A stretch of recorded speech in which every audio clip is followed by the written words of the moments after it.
What's up, guys? Welcome to the Run Pure Sports Best Ball Show. We're talking pretty much best ball on Underdog Fantasy, our show sponsor. I'm here with Simon Snyder. I'm Bob, as always. How's everyone doing today, Simon? Doing good. Might have been the worst intro of all time. How are you doing, Snyder? Yeah, I'm doing good, man. I'm just here ready to talk some NFL. Getting off some PGA earlier this week and ready for this now. Yeah, it looks like an interesting, couple interesting situations. Obviously, the Cam Akers news with the Achilles injury. You have Darrell Henderson stepping into his role pretty much as the starting back as of right now. So that's kind of what's going on in the best ball streets. Simon, how's everything going on with you, and what's your process been like this week in terms of attacking that situation? Good, doing good. First, our show is now sponsored by Underdog, and you can use the promo code RUNPURE on your first deposit over at Underdog and get $25 bonus cash put into your account just by making a deposit over there, and that's basically a free entry into the Best Ball Mania competition. So you'll be able to do pretty much a free draft into that competition and shoot for a milli. But basically, based on that news that just came out, where Cam Akers, I believe, ruptured his Achilles and he's out for the season. He was going about ADP of 10 in the first round, so he was a very high up, highly drafted running back, and his backup Darrell Henderson is shooting up in ADP right now. I think he's at about 61 for his ADP currently. Basically, he was going in the 10th round, and now he's going probably in about the 5th, I'd say. And I think the way that I'm attacking it, I wasn't drafting a whole bunch of Akers, so I didn't get hit too hard by it, but I also wasn't drafting a whole lot of Henderson. And I'm going to continue to fade Henderson. I don't want any part of him now that I'm competing with guys who were drafting him in the 10th round throughout the entire summer. So it makes no sense for me to really invest in him at this point. Bobby, I know that you've been drafting a lot of Henderson. How are you handling it now that he's dropping from the point where you were drafting him in the 10th round? Yeah, so at this point, I'm pretty much overweight in terms of like getting my Henderson. Waiting for his ADP to kind of settle. I've still been taking him here and there, but once his ADP is like kind of fully settled, I'm totally going in another direction. I think I'm going to attack more of the Rams passing game to kind of leverage basically everyone gravitating towards Henderson. There is this like kind of thought that Henderson's not going to be the lead back. And there's two sides to that, right? Like it seems like they would bring in a Le'Veon Bell, a Sony Michel. There's a bunch of guys named throughout, like just of Duke Johnson was someone who was thrown out. I think Adam Levitan tweeted that out, but just pretty much there was all these other opportunities for like backs. And last year when Darrell Henderson was the starter, he did fairly well. I'm pretty sure he had like the best. He was like the fantasy point leader for running backs for the couple of weeks that he was a starter. He was like yards per carry was very high. So maybe it works out. You know what I mean? Like, but that being said, it depends. For me, it's going to more depend on how people kind of, if everyone takes the position that they don't want to draft him, maybe I'll keep drafting him. You get what I'm saying? And if his ADP isn't to where it should be, and in an offense like the Rams, you have to imagine like if he is the starter and he's the full-time starter, even though we don't really see that as a rational outcome at this point, but it's like pretty much there. It could happen. You should be taking him a little bit higher than the 5th round, I feel like. So yeah. I just feel like, but the rationale for everyone is that he's not going to be the starter, and it's a dead situation in terms, not like a dead situation, it's obviously a very live situation, but everyone seems to have the same approach. And just like everyone had the same approach with, I'm going to draft Cam Akers, he's going to be a fantastic play. Things can go awry in best ball. Like we're taking the long-term outlook, and you kind of have to weigh which direction you want to go, and pretty much in terms of like how you go about it in terms of game theory. Yeah, so if he's going in the fifth, I think that's probably still a value. Like, what are you anticipating as far as competition in the backfield for Henderson right now? Like the existing players on the team. Like, I know they were talking about bringing in. I heard Todd Gurley mentioned, and Adrian Peterson, guys like that. What do you think the odds are one of those guys gets brought in, and what do you think? How much confidence are they going to have in Henderson? Yeah, so right now there is no competition, right? They haven't signed anyone. It's pretty much Xavier Jones, Raymond Callius. I can't even say his last name, but they're just guys that aren't really relevant until they actually do bring someone in. And until they bring someone in, I think that when they finally bring someone in, that's when his ADP is going to finally settle, right? When we have more clarity on the situation.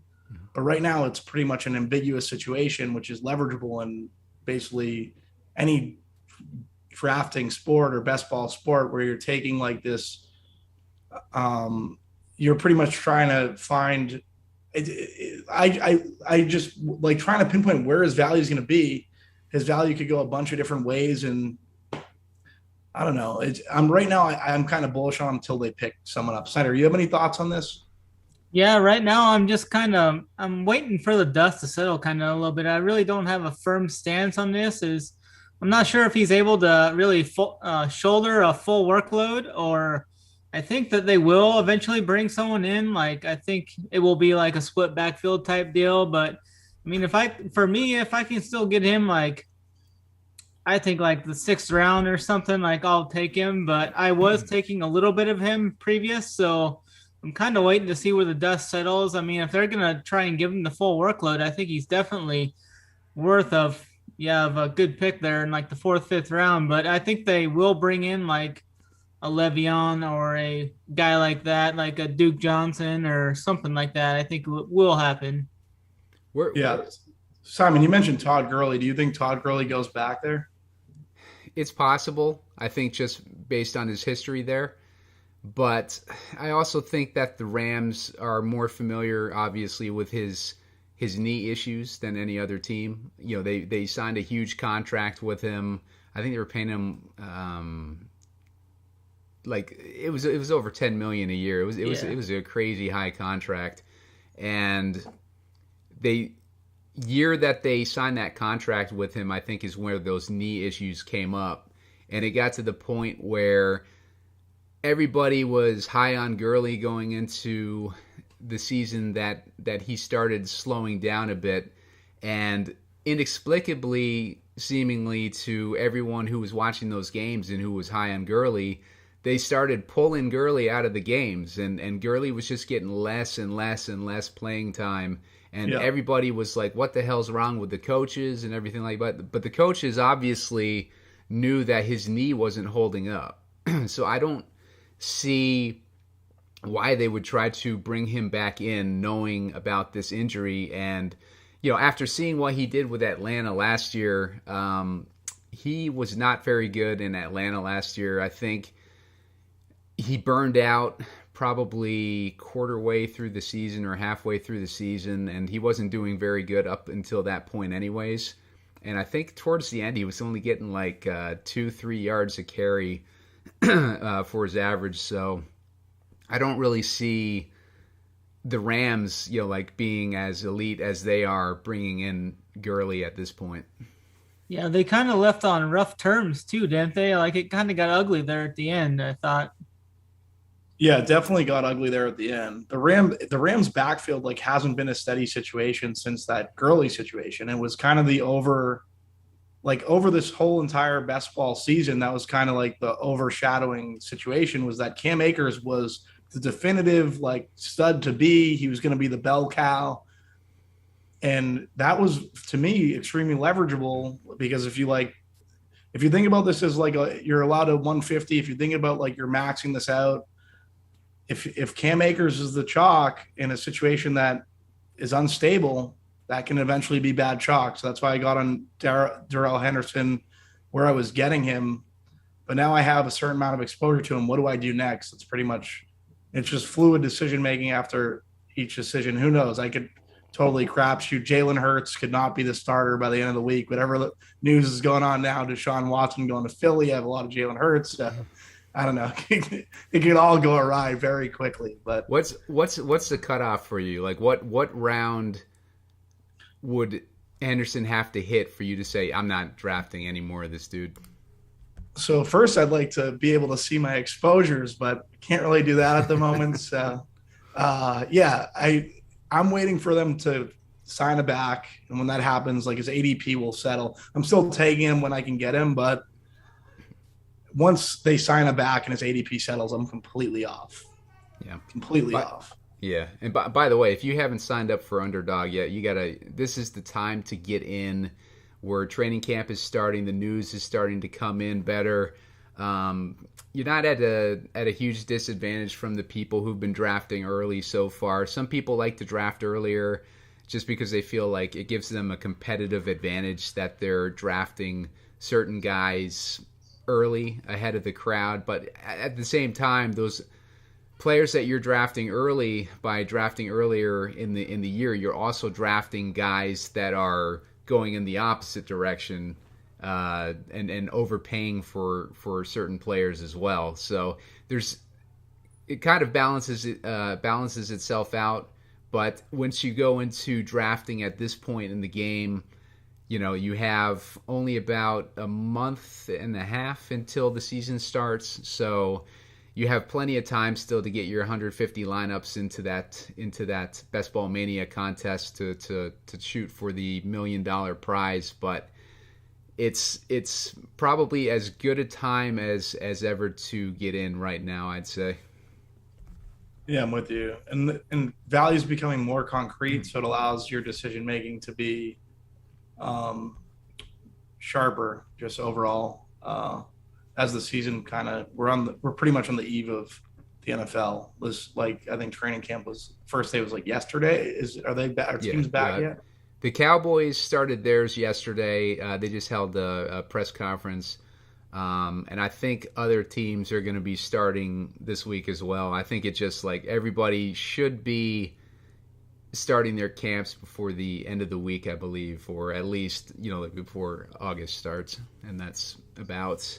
It's the 23rd of July right now, or 22nd of July.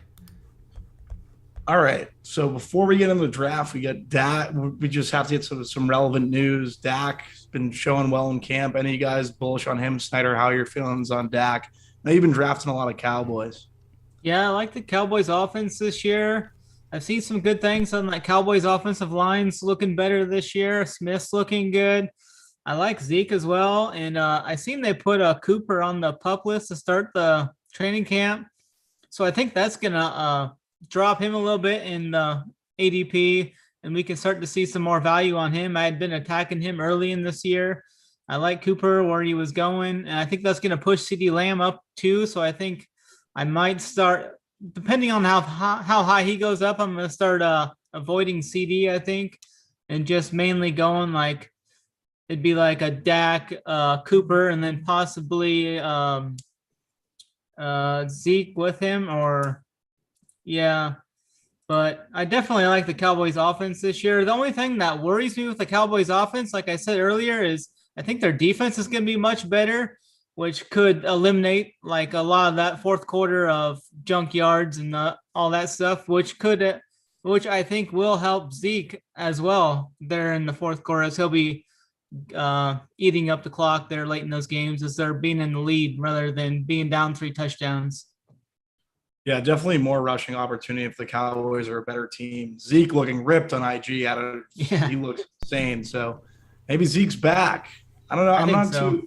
I've been drafting Pollard too, just to like kind of leverage the Zeke. Feel like it's a hype train at this point, but not like a hype train in like a negative context. Like Zeke can be phenomenal. No, he's got number one feeling, I think. Yeah, definitely. If he's in that good of a shape, we've seen what he does when he's in that elite shape. I mean, he can just rip it off and he could run for 1,800 yards easy this year and 15 touchdowns if he wanted. And I think he's better out of the backfield than people give him credit for. And I don't think Pollard will really see that much work as we'd seen in the past when Dak was healthy and everything. No, I think you're correct. If Zeke comes in better shape, he should be getting better. Simon, you have any thoughts on this? Yeah, I mean, they got their O-line back, too. So that was a huge, another huge ding to Zeke last year.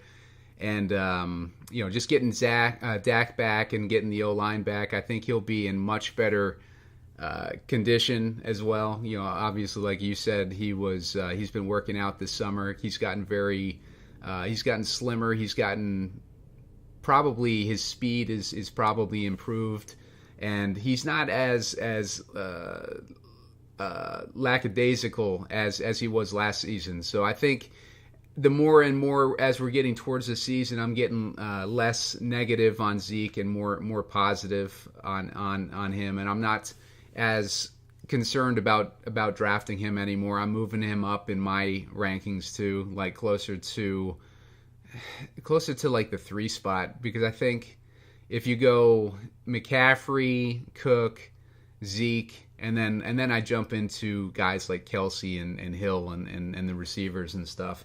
But there's no really in the first round other than Barkley, who I like towards the end of the first round, and obviously Eckler. There's no one I'd really choose for a running back unless I was like forced to, which is kind of happening now because Tyreek and Diggs and Eckler, they're all going in the first round now. So it's kind of hard to hit 2 of those 4 along with Hopkins in the first 2 rounds as it was earlier in the drafting process. So it's getting tougher and tougher to get the guys that you want, and you're starting to all those decisions that you hated to make. As far as should I take Barkley and decisions like that, you're kind of being forced to make them on the back end of the first round now. Yeah, the ambiguous decisions was kind of what I was kind of trying to attack. And you're saying you're moving Zeke up into the 3 hole. Like for me, it was McCaffrey, Dalvin Cook, and then I didn't really know who did I draft in the 3rd position. I was just hoping I was getting picked later in the draft so I could get like some Eckler shares, just trying to keep getting those Eckler shares. But yeah, it's interesting that now like you see Zeke moving into a situation where you draft him 3rd overall and you see it as more of like a concrete situation, because I think that was where there was value, was not understanding who should have been that 3rd overall pick. And that's how I was like, I thought the best way was to try to leverage that ambiguity any way you could.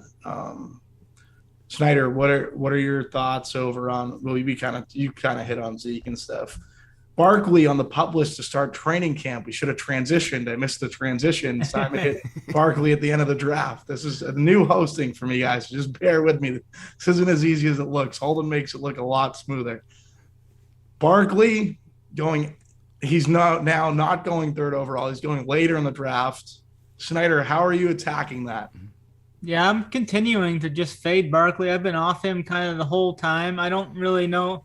I had heard the reports like he wasn't going to be ready for week 1 possibly, so I was just kind of off him. I mean, I've never really been on him much. I mean, he's got injury history, and I'm just, even when he was going like 1, 2, 3, like a couple years ago, I was just never really a Barkley guy, I guess.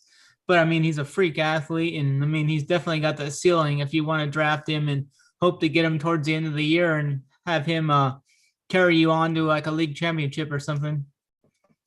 Yeah, I like Barkley. You're getting him so late. He shouldn't be getting drafted at 10. Like, I got him at 10 yesterday, regardless if he's on the pup list or not. Like, he's Saquon. I know they're going to ease him in. But, like, and I think that's why everyone's kind of switching to, like, the anti-fragile going from – it started anti-fragile, then it went 0 RB. Now it's kind of going back to anti-fragile. And I think that's because everyone's like, I can take Barkley at 8, 9, or 10. I might as well just do that. Simon, any thoughts there? Yeah, I mean, seeing Barkley start camp and also Cooper, for that matter, Amari Cooper, start camp on the pup list is a little bit concerning. More so for Barkley just because of the knee surgery that he's coming off of. I'm still holding out hope that he's going to be fine once the season starts, or not fine, but he's going to be, back in playing shape. But there is concern now, but I think it's showing up in his ADP. Obviously, he's going at the end of the first round now. I think you can still get value there. I don't mind taking him if Eckler's off the board, and I think earlier today I took Hopkins. I took Barkley and then Hopkins. Barkley at the end of the first round, then Hopkins in the beginning of the second round. So, so both those dudes now are, having these, having some news issues recently that we're having to be concerned about. Yeah, I get what you're saying. D-Hop, obviously, he just came out with the whole vaccine. All the earth is just shaking underneath us. Everything's moving. It's best, but we're in the middle. It's hitting the middle. We're in pretty much late July. Everything's kind of moving in terms of the best ball streets. D-Hop is basically having vaccine concerns. He posted something about that on social media. Cole Beasley, another guy, we should probably talk about him. His value's kind of gone down because of his vaccine concerns. There's a new rule within the NFL this year that if you miss, they're not going to make up games. So if they don't make up games, if there's a COVID outbreak, they're going to be hurting their team. So D-Hop was talking about even possibly retirement. Snyder, your thoughts on this whole situation? Yeah, I think that's kind of almost like a smoke screen. Like the NFL is just trying to scare everyone. Like last year, even with what happened last year, I mean, they never really skipped a game. I mean, they did postpone some, like push them back a few days, but I mean, they never really had to go an extra week. And with this year, I think they're just trying to like scare these players into trying to get everyone to get this vaccine, whether you want to or not. But I think it'll come down to like if these players want to get it. I mean, it'll all work out, I think. No, I think you're right. Like, I think it'll just work itself out. We're not going to get into that whole situation. You don't want to get too in the weeds there. Simon warned me ahead of time, and he's right. Can't go near that. Vaccine stuff you don't want to touch. Watson trade rumors to Philly. 90% chance me and Simon are totally fucked because we have a ton of Jalen Hurts. If Watson goes to Philly, you would imagine Jalen Hurts is going back to Houston. I was trying to ease Simon's fears earlier on prior to hopping on, but I don't know. We don't know. We don't know. Hopefully he goes back to Houston. He would be going to Houston. Tyrod Taylor would be grooming him. Hopefully he'd be starting in Houston. No grooming. We don't need that with our 9th or 10th round best ball shares, 11th round, wherever you're getting them. I don't really know at this point. Simon, your thoughts there? I think I kind of just went over a lot of it.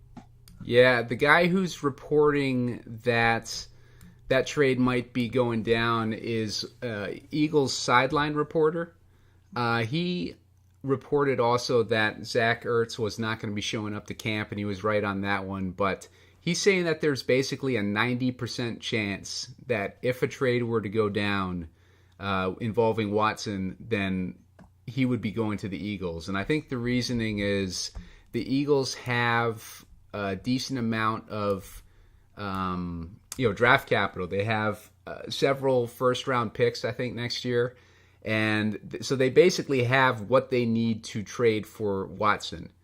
And so the concern is that they would trade Hurts. I mean, they would trade Watson to the Eagles, and Hurts would just stay with the Eagles and be the backup for Watson. And maybe a couple first rounds would go to Houston, in which case it would really suck because a lot of us have been drafting Hurts throughout the summer, not even like anticipating that he would get traded or anything like that. So right now we're just it's not fun to think about. It's not anything concrete or anything like that. So it's not something that we have to be overly concerned about right now, but it's still overly concerning. That's definitely overly fucking concerning. Holy shit. I got a lot of Jalen Hurts. Yeah, that's the last thing that we need to hear. I definitely do not want to see Jalen Hurts get traded. I'm an Eagles fan, so as an Eagles fan, I would like to see Watson go to the Eagles. But as a best ball drafter throughout the summer, I don't want to see that happen. That would suck. Yeah, it would suck. Holy shit, it would suck. All right, let's get into this underdog fantasy draft. Simon, launch that shit. All right, hang on a sec. You got to give me a minute here. We got to see how many I have. We need 6 more to start. I need a drink. Holy fuck.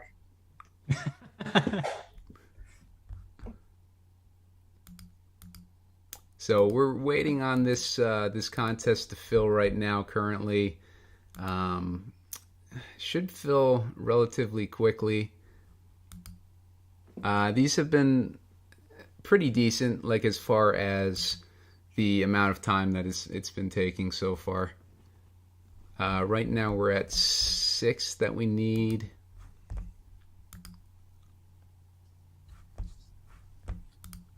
So we should be in here pretty quick. Yeah, they've been going quick. They've been firing up here, I think. Yeah, it's definitely been pretty Hopefully decent. We're not cursing this, and we're here for the next 30 minutes waiting to get 6.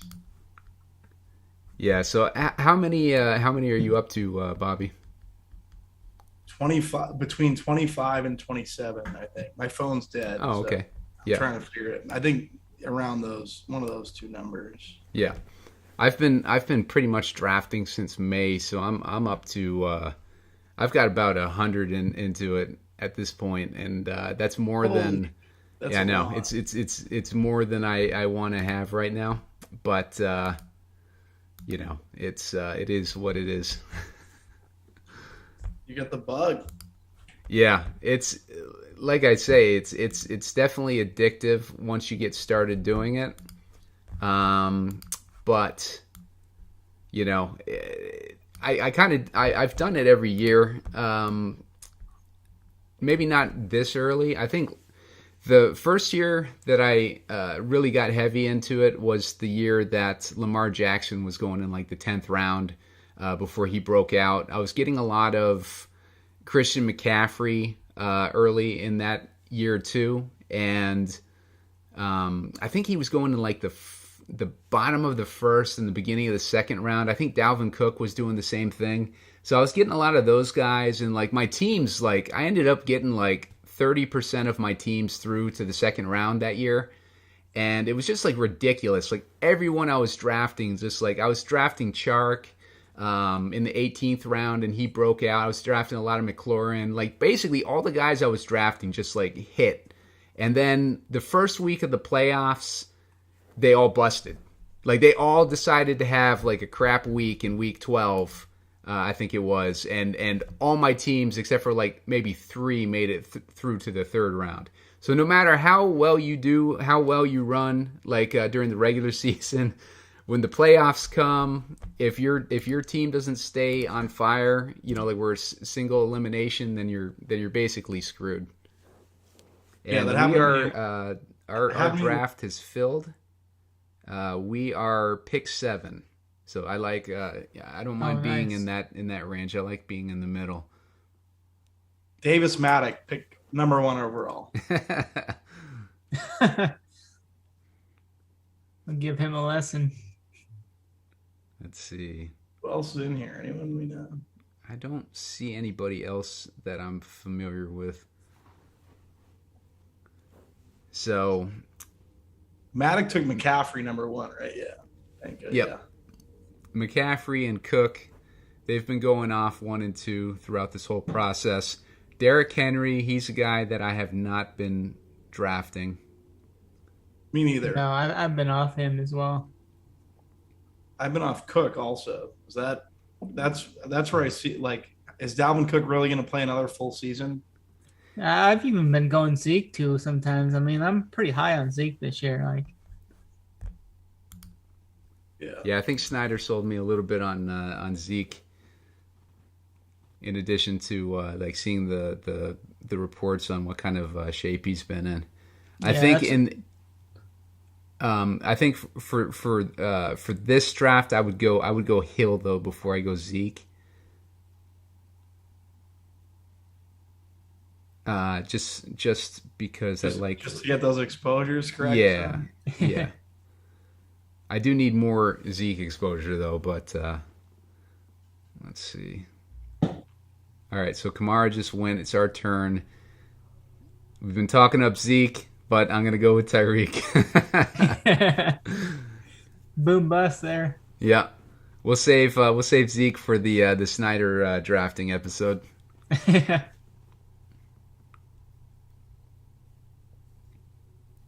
But like I said, if I was pick 3, I think I would have gone Zeke over any of those other guys.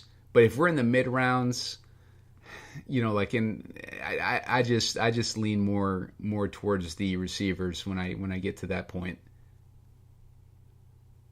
Yeah. No, I'm still very heavily zero RB at this point. Yeah. I think it was the Colts on Twitter. Steve Buzzard was pretty much going over like top 5 rounds. Wide receivers have the most value. I was reading his tweet earlier. I forget, but just talking about best ball and stuff. Yeah, he's a really sharp DFS player. All right. Yeah, so just basically saying that taking wide receivers early is pretty much good in every round except round 2, I think. Gotcha. One thing that I've noticed is the guys that I want, like I'd love to draft Eckler and Diggs rounds 1 and 2. Eckler always goes deep into the second round when I'm nowhere near the end of the second round. Like look at him now. Like right now he's about to go. We're at pick 3 in the second round, and Eckler is still on the board. But when I'm in the back, he always ends up going pick 8 or something like that. No, I've noticed that too. That's weird. I'm wondering how they're doing this order, because I got my first number 2 pick. Mm-hmm. I haven't gotten a number 1 pick yet. I'm like 25 drafts in. Yeah. I've gotten a decent amount. Okay, Hopkins. It looks like people are, maybe a little gun shy on Hopkins right now, but I'm going to take him. I think that's great value there. Yeah. Yeah. So we're getting a good start. We're getting Tyreek and Hopkins, and we're the 7th pick. So usually, if I get Tyreek and Hopkins like that, I'm probably 8 or 9, because it's tough for Hopkins to fall that far back to pick 7. Yeah, when you're the 7th pick in the draft, Let's see. Someone just drafted Antonio Gibson. Gibson's another guy that I like for running backs. If my receivers are off the board at this point in the draft and Gibson was available, I would take Gibson.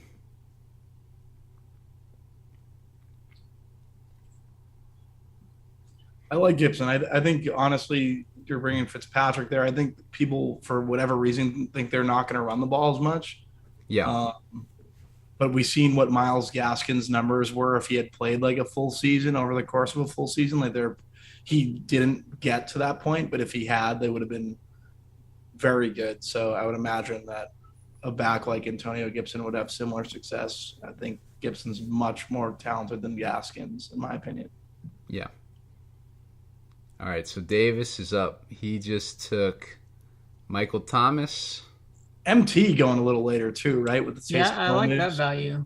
I like that. I like that pick. Yeah, I think Michael Thomas is going to have a big bounce back. CD Lamb with the first pick of the 3rd. That's a little too rich for my blood, I think. Yeah. I think he just wants to get a taste of Dallas to go with his McCaffrey. See, that's one thing. If you think that CD's ADP is eventually going to rise, you don't mind taking him there if you want to draft him. I just take Holden made a good point in that. I don't know how much of this he plays, but I want the guys I want to play. You know what I mean? I have my guys, and I want to get my guys. That might Mhm. be a bad way to go about it, but I don't think so. I'm kind of the same way. Like I'm really chasing the Cincy receivers. I like the Cincy receivers a lot. Yeah, definitely. is that where we're going here? I think that No, I'm gonna Jamar go with Chase is gonna McLaurin. he's gonna turn some Oh, heads this McLaurin, year. yeah. Yeah, we are. Oh man, there goes Oh, he just McLaurin. went. I'll grab Amari. Cooper. I think. Yeah, I like that's my Cooper next. there, definitely. Yeah. I'm not a fan of drafting Kittle or Waller this early. If Kittle falls to the fourth round, which I think I was getting him a couple times in the beginning of this in the fourth round. Someone just drafted Woods in the third. That's good. Like when people make those outlandish picks. I mean, it seems outlandish to us, but maybe he's just trying to build his Rams stack, and he's concerned that they won't fall to him in fourth and fifth rounds. But when people make picks like that with ADP so far out and away from where I'm looking, that's great because that pushes up a guy that you want closer to your next turn. So that's great when that stuff happens. That's when value just falls in your lap.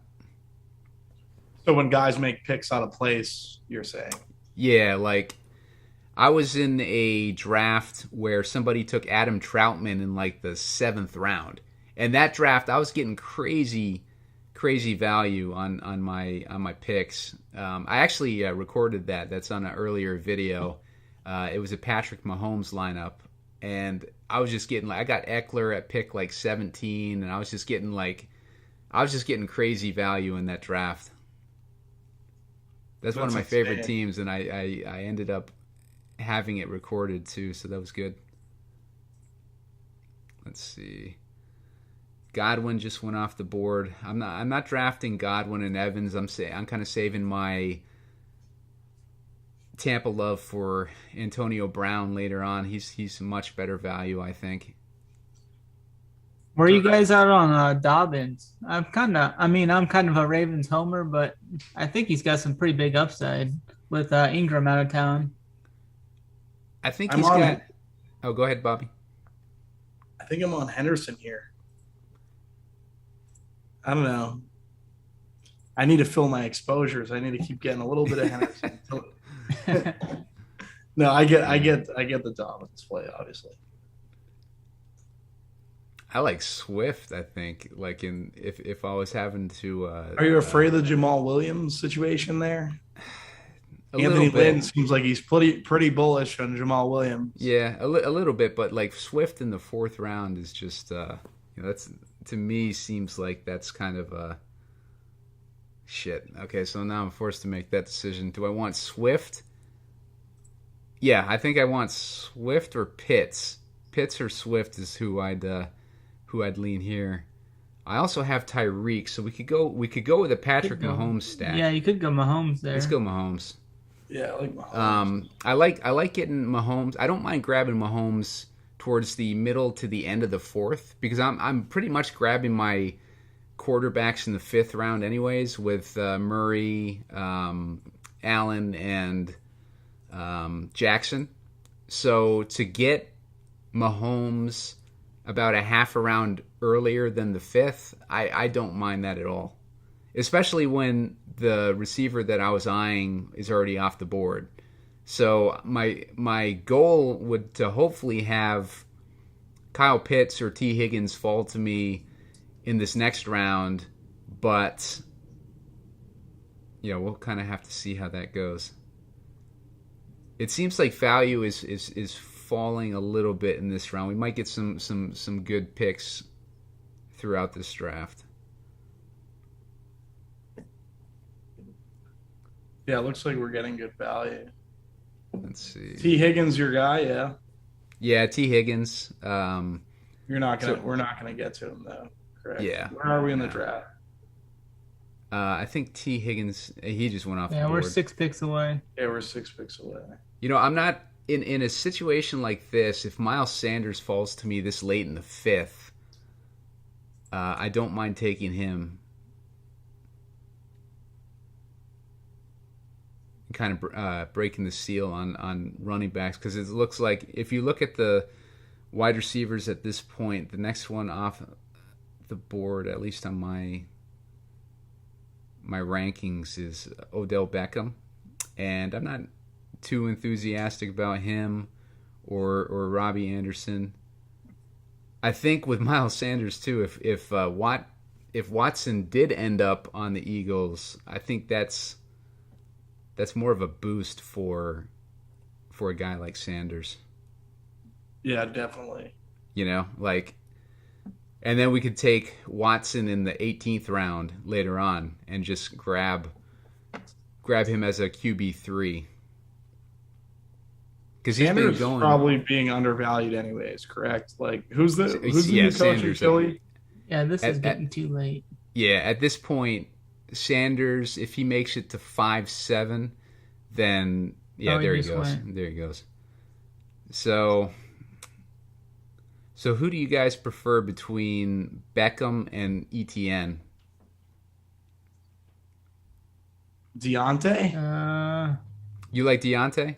Love Deontay. Everyone wants to go with the running back in Pittsburgh. I'll take the actual running game. I don't think they've upgraded their offensive line enough. The passing game, I think, will still be their running game. Yeah. It's half-point PPR, though. That's the only. Did you guys happen to see the photos of Roethlisberger? Yeah, he looks. It looks like he dropped like 30 pounds. Yeah, 30, 40 pounds. I mean, I think Deontay's got a pretty high ceiling there. I mean, he'll see. There's a lot of games last year he was seeing double-digit targets quite often. I mean, if he could catch the football, he would. I know, right? Oh my, insane. He got a bad. I think that he just had bad luck last year, because his rookie year he was great. Like he was awesome. Those drops were kind of, I don't know. They still threw him every time because he was open every time. No cornerback could stay with it. Yeah.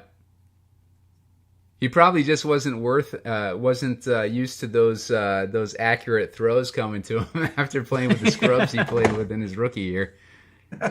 Yeah, probably not. So this next round, I'll probably go with a running back. I'm leaning ETN or Williams. I like going for that rookie upside, especially in the 6th round.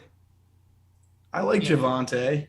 Yeah, I like Javonte and ETN. My lean is ETN, but I do like Javonte close second to him. Yeah, I'm a pretty big Javonte guy. I'm bullish on the Broncos season win total over 2 as well. Yeah. Maybe Melvin Gordon's that guy the Rams pick up, and then Javonte get that whole backfield to himself.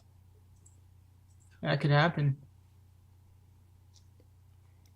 Gordon is a little bit disgruntled. I think he didn't show up for OTAs at least.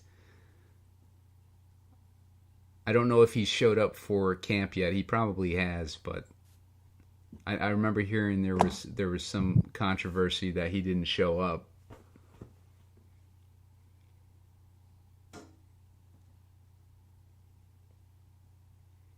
All right, so we got 4 picks in front of us. We got ETN and Williams still on the board.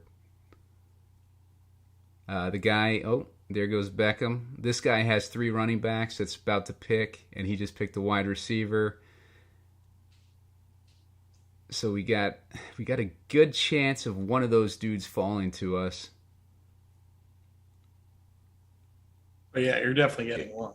Yeah, if this dude decides to go with Dak Prescott or someone, who's he got for wide receivers? He's got Zeke. Yeah, so he's not really going for a Dallas stack. Okay, he just went with Gallup. So yeah, he's going Prescott on his. He's hoping for Prescott on his way back.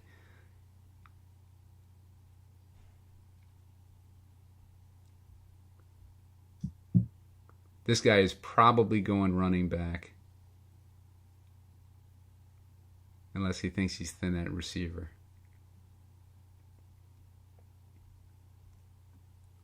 Or maybe he's just timing out into picks. All right, so He's he just just went timing it. Sutton. All right, so let's grab ETN and then hope that Williams falls to us in the next round. Nope, there you went. Yeah. Okay. So Bobby, who's your preference between those rookies?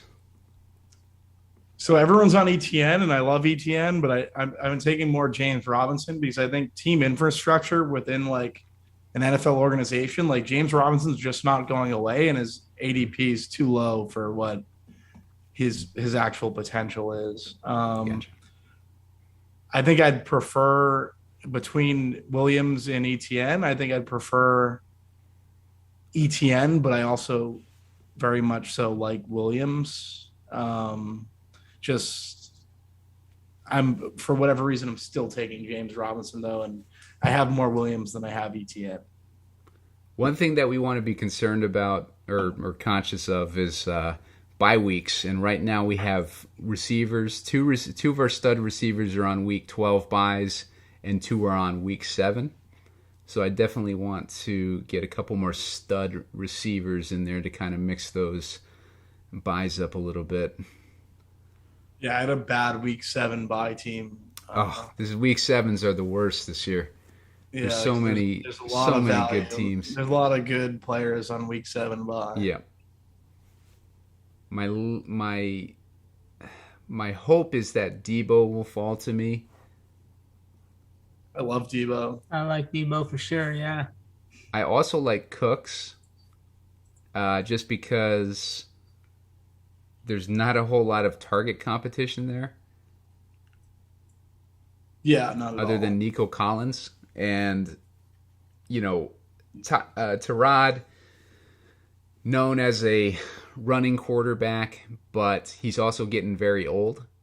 Yeah. So I don't think he's going to be running as much this year. And I don't want Mike Williams just because he's a week 7 bye, and I'm trying to diversify it a little bit. We also got Trey Sermon and Mostert still on the board for running backs.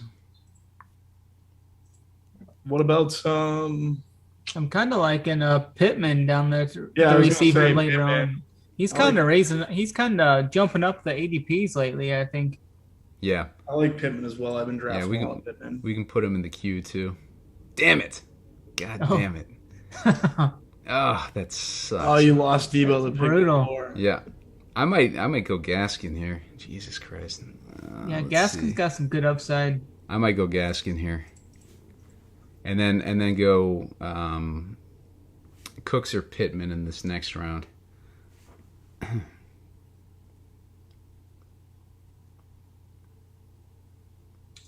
And Bobby's boy Robinson's right there too. Yeah, did we get ETN? Who's our back? ETN. Oh yeah, we did take Yeah, 18. we got ETN, so we don't Yeah. need Robinson. Yeah. I'm kind of surprised we got Gaskin that late. We got Gaskin pick 79. His ADP is 66, so there's some good value there. Yeah, that's great for what we needed there at running back. Yeah, especially like what we were talking about earlier with. It seems like value might fall to us in this one, and that's a perfect example. Gaskin had a couple good weeks for me last year on DraftKings. He popped a few times. Yeah, Gaskin would have. Simon was going over the numbers. Like I think the last show we did or the first show, Gaskin was just was in for a very good season. Had he not He got went hurt. He got hurt then, didn't he? Like week 4 or 5 or something. Yeah. I think like the way that he was paced, he was gonna be a top 10 in yards or something. It was something crazy. Yeah. Something you wouldn't expect from Gaskin, but he was tearing it up. And he's another situation where it's an ambiguous backfield. People aren't entirely confident in him, which is why he's going around the 6th round right now.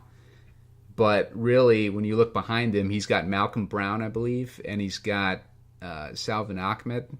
And both those dudes Brown, I'm not too scared of. Ahmed is a little bit more scary just because of how well he did when he filled in for Gaskin last year. All right, so I'm going to try to grab Cooks here, I think. I got to update my rankings too because I don't have Brown that high.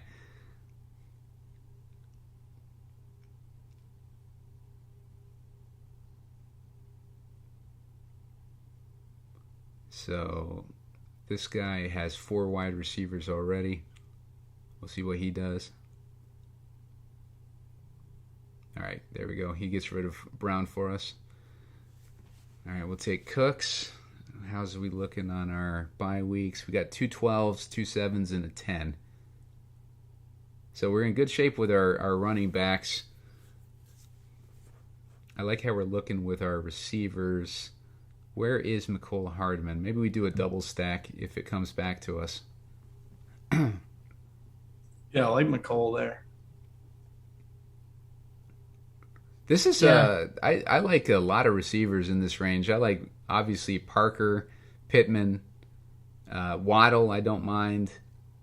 I'm not drafting a ton of Waddle, but like getting him later than his ADP is where he starts to get interesting to me at least. Like, what do you guys have as a take on Waddle? I like Waddle. I like watching him in Alabama. I mean, he's got just game-breaking speed. I mean, he can just rip one to the house. I mean, I think he'll do well, like linking back up with a Tua. I mean, I like that spot. Yeah.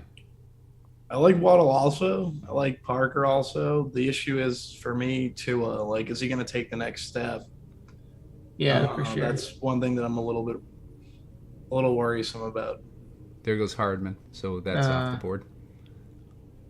Hopefully Pittman will fall to us. 5 picks, yeah. That'll be tough, especially if we have an auto drafter coming up ahead of us, because he'll get Pittman, because it looks like Pittman's the next ADP off the board. Unless he hasn't taken Akers out of his player pool, but I think he would have drafted him already.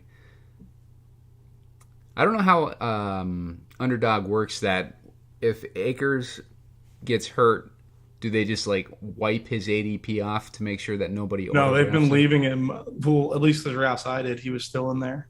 Gotcha. Because I think it's still part of the game, right? Like you have to make a decision. Yeah.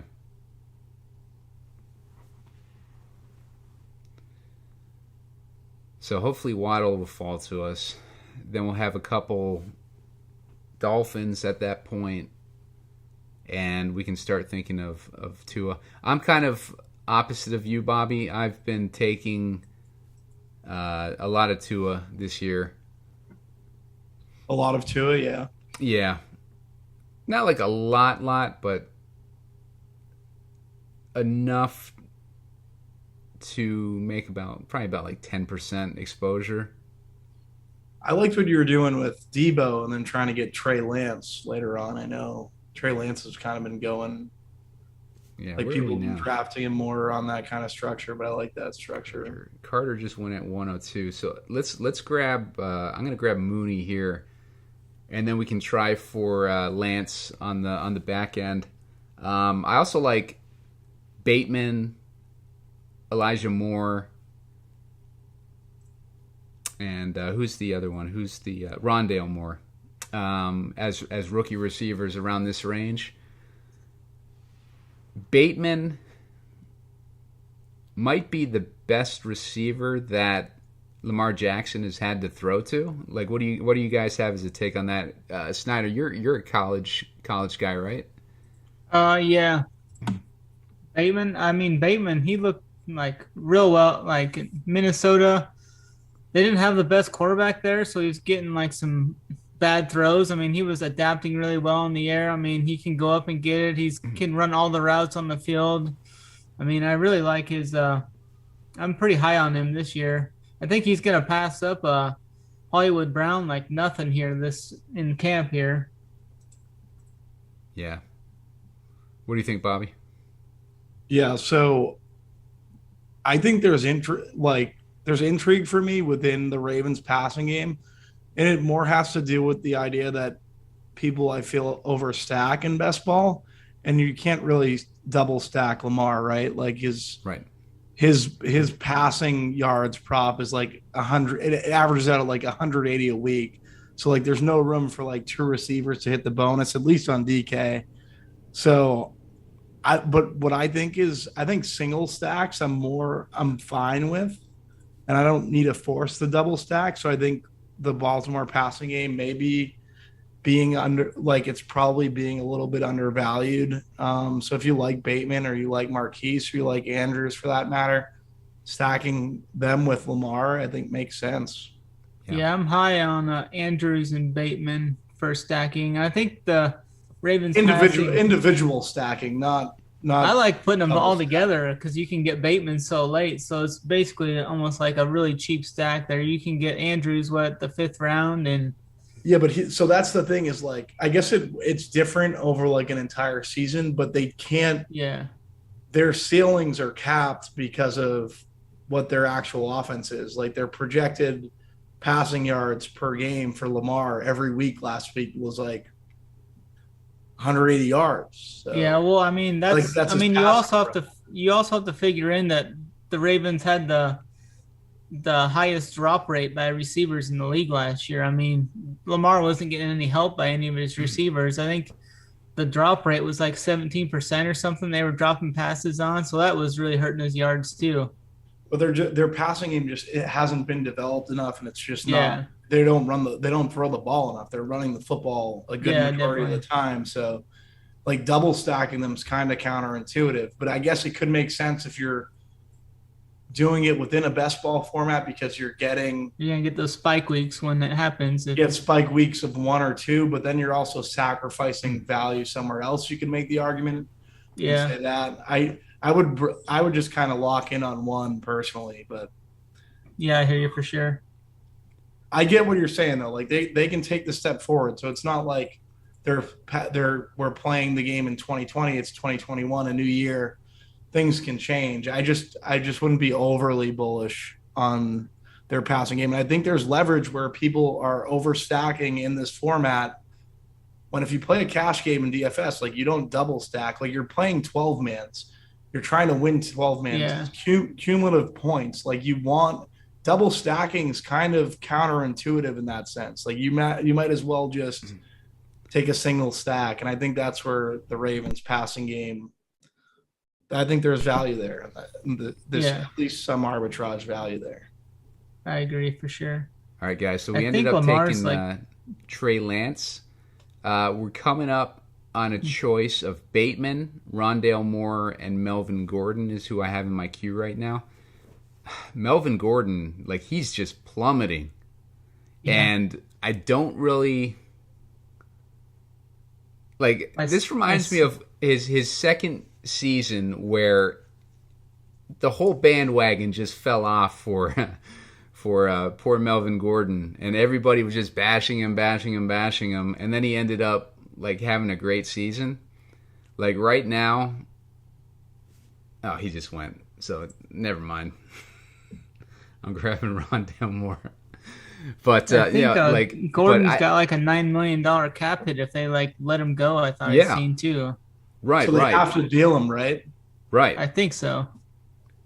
So, but that's the thing. Is like Melvin Gordon is a good running back. He's just last year. I don't know if Denver was a great fit for him. I don't know if Denver's just a great fit for him in general. And the year before that is when he held out for a few games. So I think mentally, maybe there's something up with him mentally where he felt like he was devalued when he couldn't get the contract that he wanted with San Diego. And he ended up getting a contract that was significantly less than what he was holding out for. And he was basically forced back to a bad contract. He overplayed his hand, basically. And he ended up getting a worse contract than he was holding out for. And I think it was a worse contract that was even offered to him, wasn't it? So I think you're right. I think he did overplay his hand and it became a negative situation in San Diego. Right. My issue, I think San Diego made the right move. I don't think Melvin Gordon's really that good. I know you're on the other side of that. Yeah. I just think that he's one of those players that he can perform when he's... I get what you're saying. When he's in his groove or whatever, but I think he just needs to he needs to be into it mentally, you know? And I think like maybe right now he's just I don't know, maybe he had some self-confidence issues happen with that contract, but maybe this year he's back into it. Who knows? Let's see. Yeah, all and right. If he had, I think you were talking about him more around like the situation. If he had dipped and you're getting the value, then you just take it. Yeah. You obviously have that ambiguous situation with the Rams. Like Melvin Gordon's one of the names being thrown around there. Yeah. So targeting like a guy that could end up in that situation and getting ahead of the curve, I think it makes a ton of sense. I think if Melvin Gordon went to a team like the Rams, where the coaching is great and the offense that he's playing in is also great, like I think he would do really well there. But I think in Denver, where they got so many freaking weapons in Denver, and they got a shitty quarterback situation, unless Aaron Rodgers comes to Denver, I don't think Gordon will do great there. But I think yeah, if he got traded to the Rams or something like that, I think that'd be a perfect situation for him. In a bad situation for Darrell Henderson. Yeah. Yep. Yeah. So maybe you should start drafting some Melvin Gordon in that 10th round in anticipation of that. So that's the thing is later in the draft, in my drafts, since like the Henderson, when I haven't gotten Henderson, because I'm kind of drafting Henderson up until someone goes there or it's settled, because I'm pretty much already pot committed. I have been taking like options like Melvin Gordon. I took him once. I took Lev once. I haven't taken Sony Michel. I don't think I'll go there just because he's not utilized enough in the passing game. But that was pretty much, I have been kind of like taking flyers on guys late when I can, just because if they do end up in that situation, I'm kind of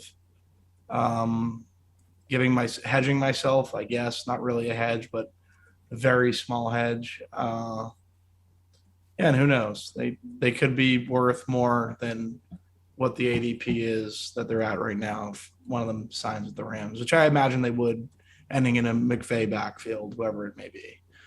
So who do we got coming up next? So right now we're at 2 quarterbacks, 2 running backs, 7 wide receivers, and 1 tight end.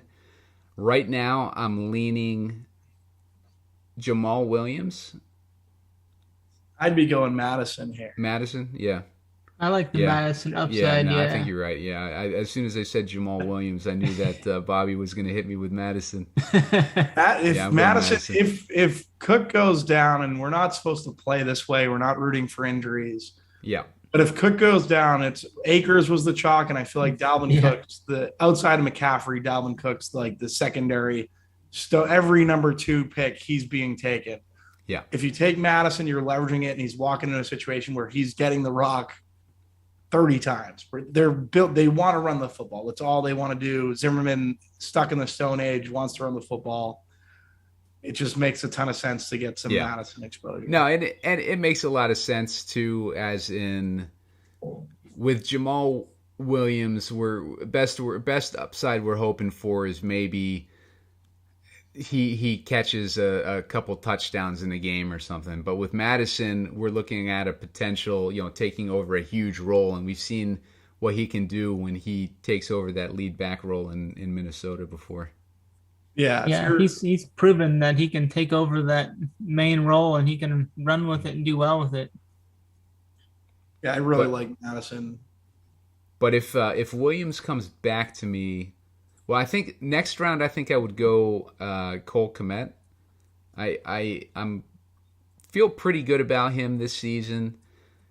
especially if Justin Fields ends up as the starter, which we think will probably happen, in the first 5 weeks? What do you guys think for Justin Fields? I think he might come out the gate. What are the odds on? I would look at the odds first. I haven't seen the odds. When's their bye week? Do you have something up on DraftKings? I do not. I can pull it up though. What was that? His bye week is 10. So. Oh yeah. So I would think they're going to wait till like right around that 4 or 5 week. I think would be a good target date for him. Yeah, he has the rushing equity, right? Yeah, I mean, unless he just completely wows people in like the preseason and camp.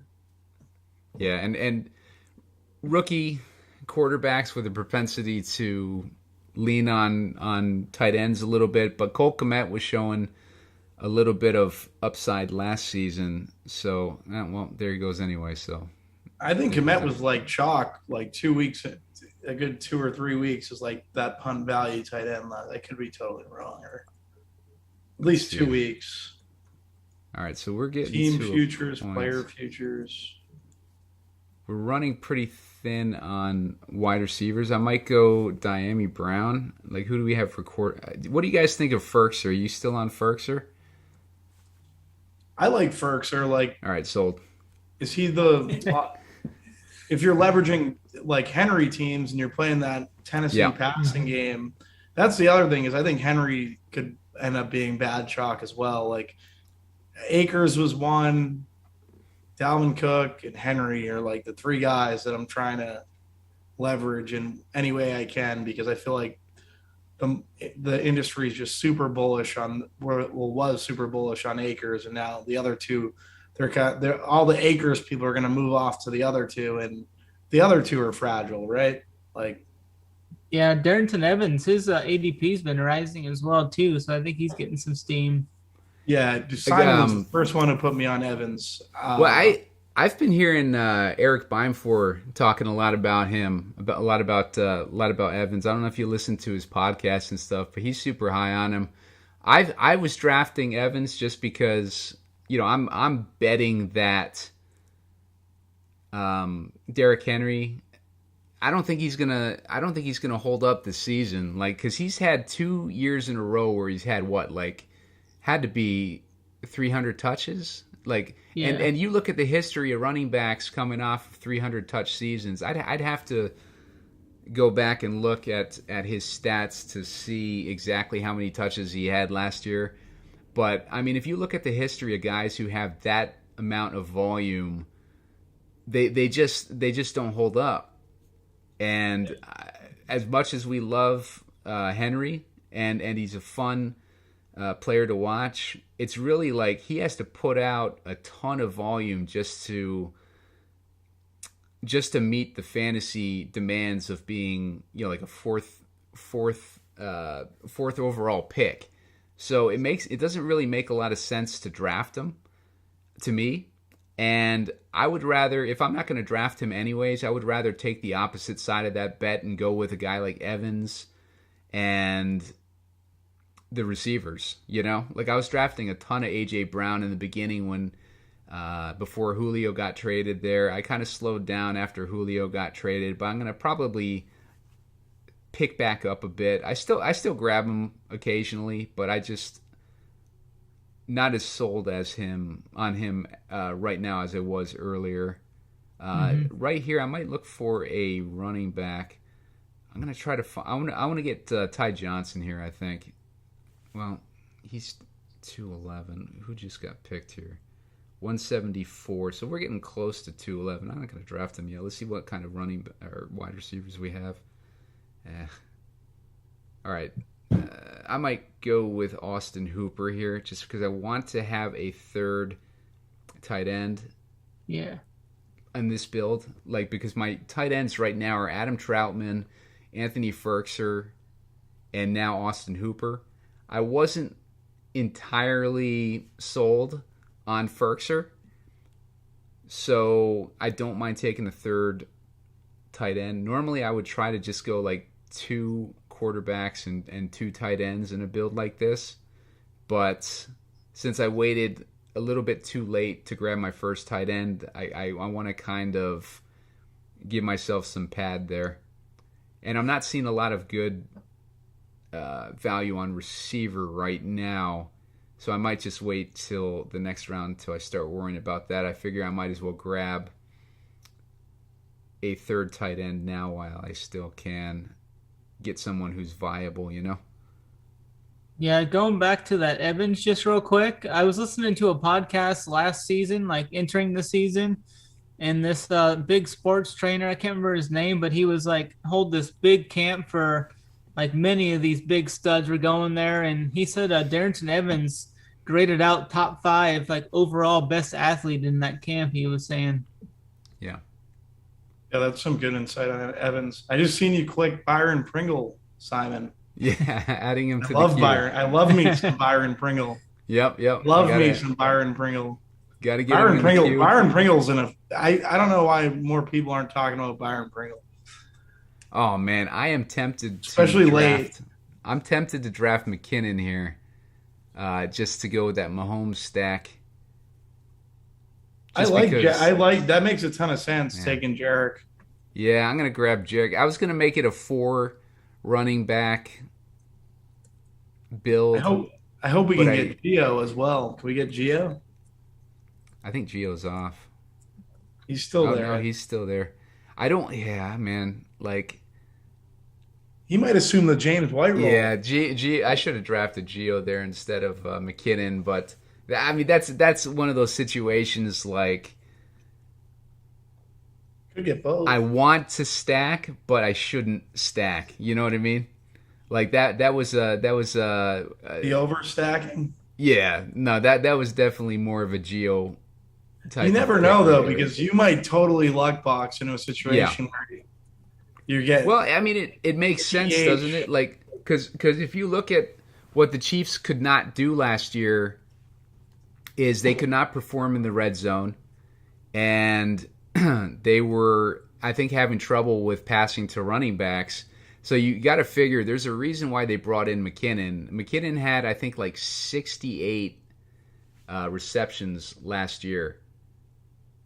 Or maybe no, I'm sorry, 68 receptions the last year that he was with Minnesota before he got hurt. Yeah. So, I mean, we know the potential that McKinnon has. And then last year, he was kind of buried in the depth chart, obviously, with San Francisco. But he also had like an injury in the preseason, I think. So McKinnon is going into this season healthy, and he's going in with the Chiefs, and he's going in with Patrick Mahomes as his quarterback. So I just think that there's a ton of upside with McKinnon, and I don't think that he's being paid much attention to. No, I'm with you. I think McKinnon's very, like, even when he got his opportunity in San Fran, it's funny, every one of those running backs got their opportunity. McKinnon really shines. So I want to go for a little upside on receiver with these last 2 picks, just because we have a solid base with our receivers. We got Tyreek, Hopkins, Cooper, Johnson. We got a lot of studs there. So we can take a little bit of risk here with some of these rookie receivers and just hope one of them hits. Nico Collins just went off the board. I might go with Palmer here. Grab Palmer there, and then I'm debating on Ty Johnson or one of these other receivers. I think if we grab Ty Johnson, I think he's going to be the starter for the Jets. What are you guys' take on the whole Jets situation? I'm not on the Jets passing game at all. So Snyder, are you? I've just heard a little bit of some steam coming off of.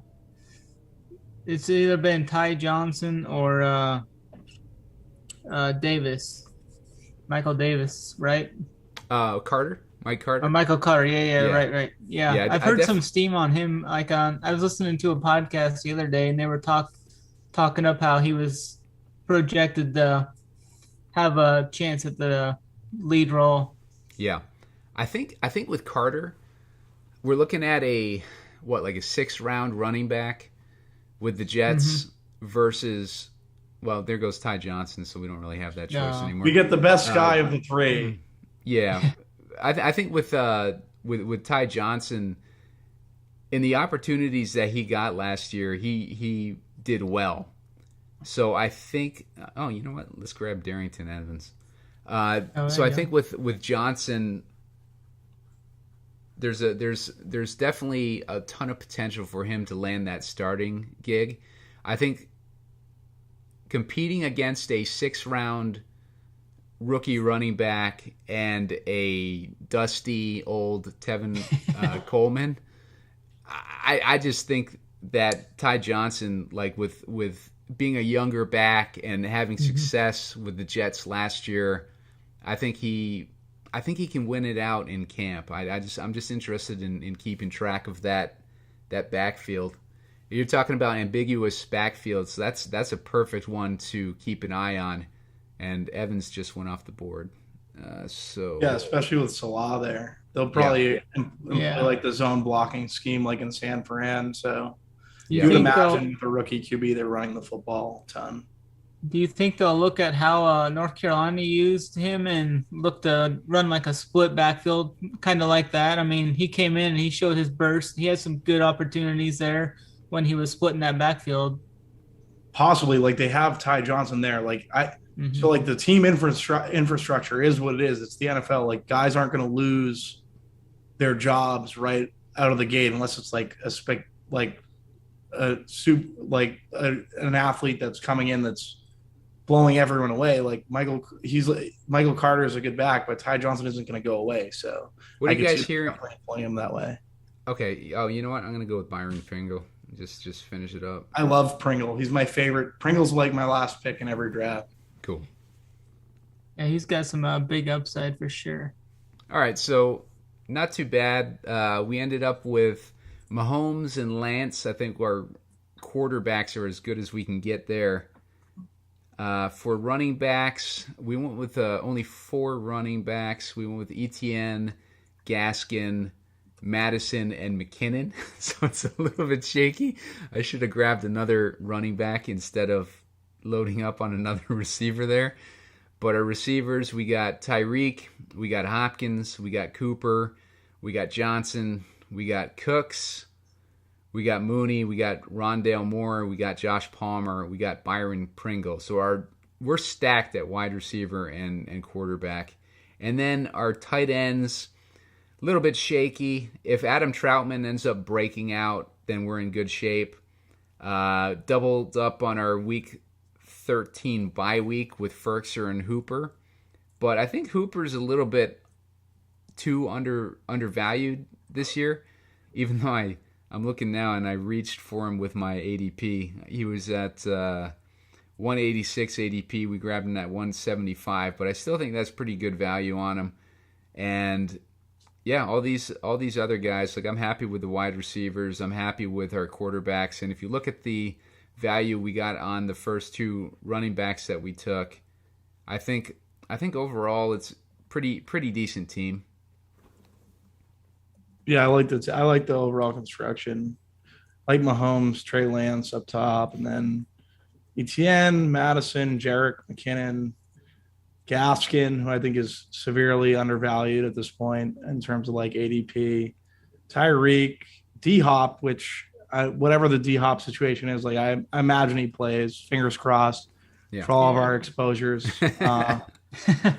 Deontay Johnson. Deontay should be going higher, man. Deontay's a hell of a receiver. I don't know why he's going as late as he is. I know it's half point PPR and he can't catch, but if he does catch, he's going to be, I think he could be top 10 at the top 12 of the position by the end of the season. I don't think that's outlandish to say. Yeah. Then tight ends look good. Trotman, Ferkser, Hooper. I don't mind the team. It's a good team. So I'm gonna check and see if exposures are up yet. Let's see if exposures are up. No, still processing. Damn. All right, so that's it for the draft. Guys, sorry about the beginning of the show. I was. Are we off the show? No. Cut that out. Cut that out. That's good stuff. All right, go ahead and close this out, Bobby. Yeah, shit. Everyone, thanks for tuning in. Run Pure Sports, Best Ball, Underdog Fantasy. See you next week.